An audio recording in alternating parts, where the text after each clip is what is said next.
Welcome to Thursday morning on Legal AF. It must be about Trumponomics and the Wall Street Journal and its unrelenting campaign against the Trump administration. Just because they're embroiled in a couple of $20 billion defamation case brought by Donald Trump because he didn't like the reporting about his role in the life of Jeffrey Epstein, a pedophile and child sex abuser, best friend of Donald Trump. They didn't like the front page reporting the Wall Street Journal was doing, documented, corroborated. And so he sued Rupert Murdoch and the Wall Street Journal. But that hasn't stopped the Wall Street Journal from continuing to go after Donald Trump as it relates to the economy, which is sort of its beat, its watch, being the Wall Street Journal. I'm Michael Popok. It's my beat. It's my watch. It's one of my superpowers in unpacking everything in Wall Street. I worked on Wall Street at one point in my career, and I use that to your advantage here on Legal AF. Take a minute and hit that free subscribe button. It's all coming to a head with Donald Trump's selection of the right-wing, MAGA, unqualified, obscenely unqualified, EJ Antoni, Heritage Foundation's chief economist. He's had his PhD for about 5 years from some university you never heard of. He's not qualified to be the commissioner for the Bureau of Labor Statistics, which is the gold standard. No, the platinum standard for markets, brokers, traders, the global economy, our trading partners, Americans. Their data that comes out is something that we rely on. And now Donald Trump is going to wreck it all by cooking the books, and the chief cook is EJ Antoni, the Wall Street Journal, and its editorial board have come out and ripped Donald Trump a new one for trying to cook the books at the Bureau of Labor Statistics. This is a group that has 2,000 economists, been around for 141 years, and we rely on their data, and so does everybody else. EJ Antoni is a fraudster.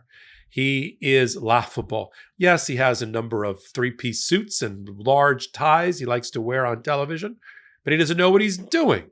And here's what the Wall Street Journal just said about this selection. First paragraph from the editorial board of the Wall Street Journal, under a picture of EJ Antoni, President Trump did himself no favors by firing the Bureau of Labor Statistics head because he didn't like last month's jobs report. He also did no favors for his nominated BLS replacement, Heritage Foundation chief economist EJ Antoni, who will now have to overcome public skepticism to show the data can be trusted. How can you trust the data? This guy just said hours before he was picked on Fox News that we should stop releasing the monthly jobs report. That is what's relied upon by economists, by financial services firms, by the markets. It makes them comfortable to know if the economy is growing or contracting. He said we should get rid of the monthly jobs report because it's so unreliable, but we should rely on the quarterly report. Are you effing out of your mind?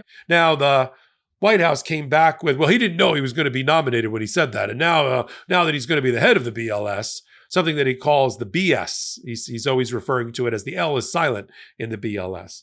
He is not qualified to make any of these observations. He's not a statistician. He's not an economist when it comes to labor and job markets. He just isn't. He might have a PhD in something. He might be the head economist for the Heritage Foundation and for something you've never heard of called the Texas Public Policy Foundation. But that doesn't render him qualified to take this job. And he lies on television. He told the American people that the last head of the BLS, William Beach, was fired by Biden after being appointed by Trump. That is a lie. William Beach is the standard by which all BLS commissioners should be judged. Conservative, but nonpartisan and trustworthy. And Biden didn't fire him. His term ended. And he has even come out against Trump's firing of his replacement. So they'll just say anything, hoping that nobody will catch and watch it. I do, we do, and we talk about it. Wall Street Journal is not enough. Is not done. Here's what the Wall Street Journal said about the rest. Let's talk, before I get to Wall Street Journal, let me talk about how the surveys work, because this is how the jobs numbers come out. It's not that hard. Here's how it works. 60,000 households get a survey.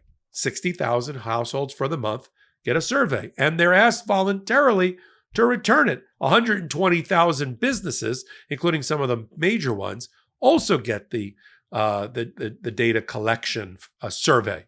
It's all voluntary. Can't put a gun to their head and force them to fill it out. And since COVID, they're getting filled out about 43 to 50% of the time. That's what comes back. So that's why there's adjustments as the quarter continues, and they do the look back using the statistical models that they use based on these job numbers. That's what they do. It's all statistical modeling. That's why it's statistics. They're not actually counting how many jobs there are. Is that what Donald Trump thinks? They're actually counting the number of jobs. They're calling up or going door to door to every employer in America and asking them how many people they have today. Is that how he must think that's how it works? And that's how EJ Antoni must think it works. So how are you going to improve on that? You can't force people to send it back. And here's what else the Wall Street Journal said. Criticizing the BLS, as Mr. Antoni has done from the back benches, is easy, but what is his plan to make the data more reliable? Senators might ask during his confirmation hearing. One imperative is to eliminate bureaucratic silos so statistical agencies can more easily collect and share data. Another is to modernize survey collections. Some data is still collected by fax. Can you believe that? There's another problem. Besides the fact that the response rate has fallen from 43 to 61% over the last decade, response rates from household surveys that feeds into unemployment and labor force participation rates have also declined to 68%. And this is a problem for any statistical analysis. The other problem we have is he's talking out of both sides of his mouth. Antoni, and this is what the Wall Street Journal is crazed about. He says that we should rely on the quarterly, but we shouldn't rely on the monthly. Look, the BLS has told the American people, and has always told the American people, that the monthlies are not going to be, they're going to be, they're trying to balance rapid numbers, speed with accuracy, speed and accuracy. Everybody knows the monthly job numbers are subject to revision, but it gives you a snapshot based on the surveys that have come back, subject to revision. And every administration gets revised up and down. Trump did up and down the first term. So did Biden. It's not being manipulated for political gain. There's no evidence of that. All we ever want, all the Wall Street Journal wants, is to have a nonpartisan, trustworthy person running it. EJ Antoni is demonstrably the opposite of that. And we are a lesser nation for it. This is why no one believes, as the Wall Street Journal says, no one believes the Chinese data. And here's how they end their editorial against Antoni and against Donald Trump in the Wall Street Journal. Few people trust China's economic data because they know the government serves the interests of the ruling Communist Party. Mr. Antoni will have to take off his MAGA hat if he wants to ensure that the public and markets can trust BLS data. It's never going to happen. And now they're so worried about this. They've been trying to cook the books for a long time. I did reporting that back in February, the Commerce Secretary, through which a lot of this reports, the Commerce Secretary, Howard Lutnick, full disclosure, I used to work for the guy at one point in my career. He came out and said, we're going to defund a lot of the statistical entities that collect data for the U.S. government. We're going to redefine how we define gross domestic product. I'm like, what? You're going to take money away. You're going to fire people and not replace them. That's Doge. You're going to defund the very heart of statistical modeling about our economy because you don't want it to accurately reflect how bad Trumponomics is.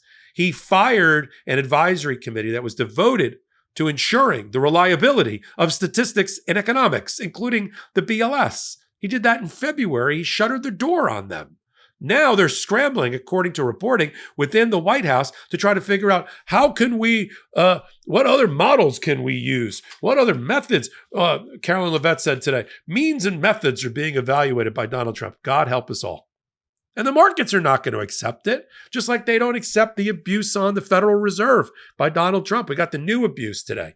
Scott Bessent still trying out to be the head of the Federal Reserve as Treasury Secretary. He said he should cut it by a half a point. He should cut it by a half a point in September. The Federal Reserve. First of all, there's 13 voters on the Federal Reserve. The chairman, Jay Powell, is one.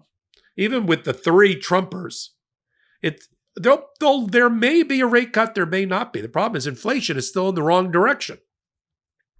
But even Scott Bessent, this is an interesting thing to note here, is not calling for the size of the rate cut that Donald Trump is. He doesn't even agree with Donald Trump. Donald Trump wanted half. He wanted to cut the rate, the 4%, 4.25% rate, interest rate, which then leads to how much you pay and I pay for car loans, auto loans, credit cards, mortgages, student loans, and the rest. He wanted that benchmark rate cut in half, from 4.5 to 2. Even Scott Bessent, as Treasury Secretary, says, don't do that. That's nuts. Even I wouldn't say that. He's asking for a 1/4 point, half a point, and that's what's going to happen.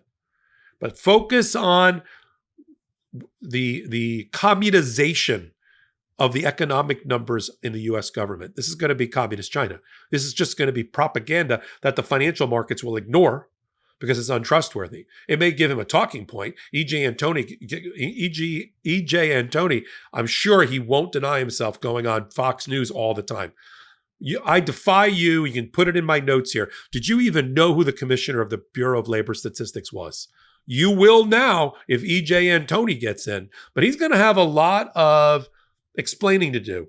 And I'm not sure there's a complete unity to slam this unqualified guy in. They put him up, just like they put up some other people to run other offices like the Office of Special Counsel. Let's see if they pull this nomination. It's a trial balloon. Let's see how it's going. So far, not great, but we'll continue to follow it all right here on Legal AF. While you're here, hit the free subscribe button. First video of the day on Thursday, always about Trumponomics, here with me, Michael Popok. So until my next report, this is Michael. I'm Michael Popok, and I got some big news for our audience. Most of you know me as the co-founder of Midas Touch's Legal AF and the Legal AF YouTube channel, or as a 35-year national trial lawyer. Now, building on what we started together on Legal AF, I've launched a new law firm, the Popok Firm, dedicated to obtaining justice through compassionate and zealous legal representation.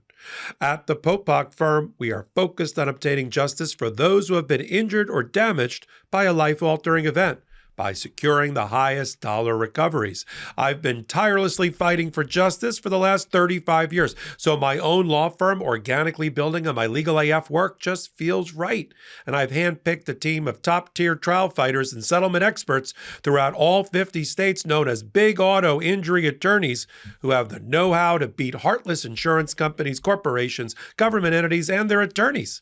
Big Auto's attorneys working with my firm are rock stars in their respective states and collectively responsible for billions of dollars in recoveries. So if you or a loved one have been on the wrong side of a catastrophic auto, motor vehicle, rideshare, or truck accident, suffered a personal injury, or been the victim of medical malpractice, employment harassment or discrimination, or suffered a violation of your civil and constitutional rights, then contact the Popok Firm today at 1-877-POPOK-AF or by visiting my website at www.thepopokfirm.com and fill out a free case evaluation form. And if we determine that you have a case and you sign with us, we don't get paid unless you do. The Popok Firm, fighting for your justice every step of the way.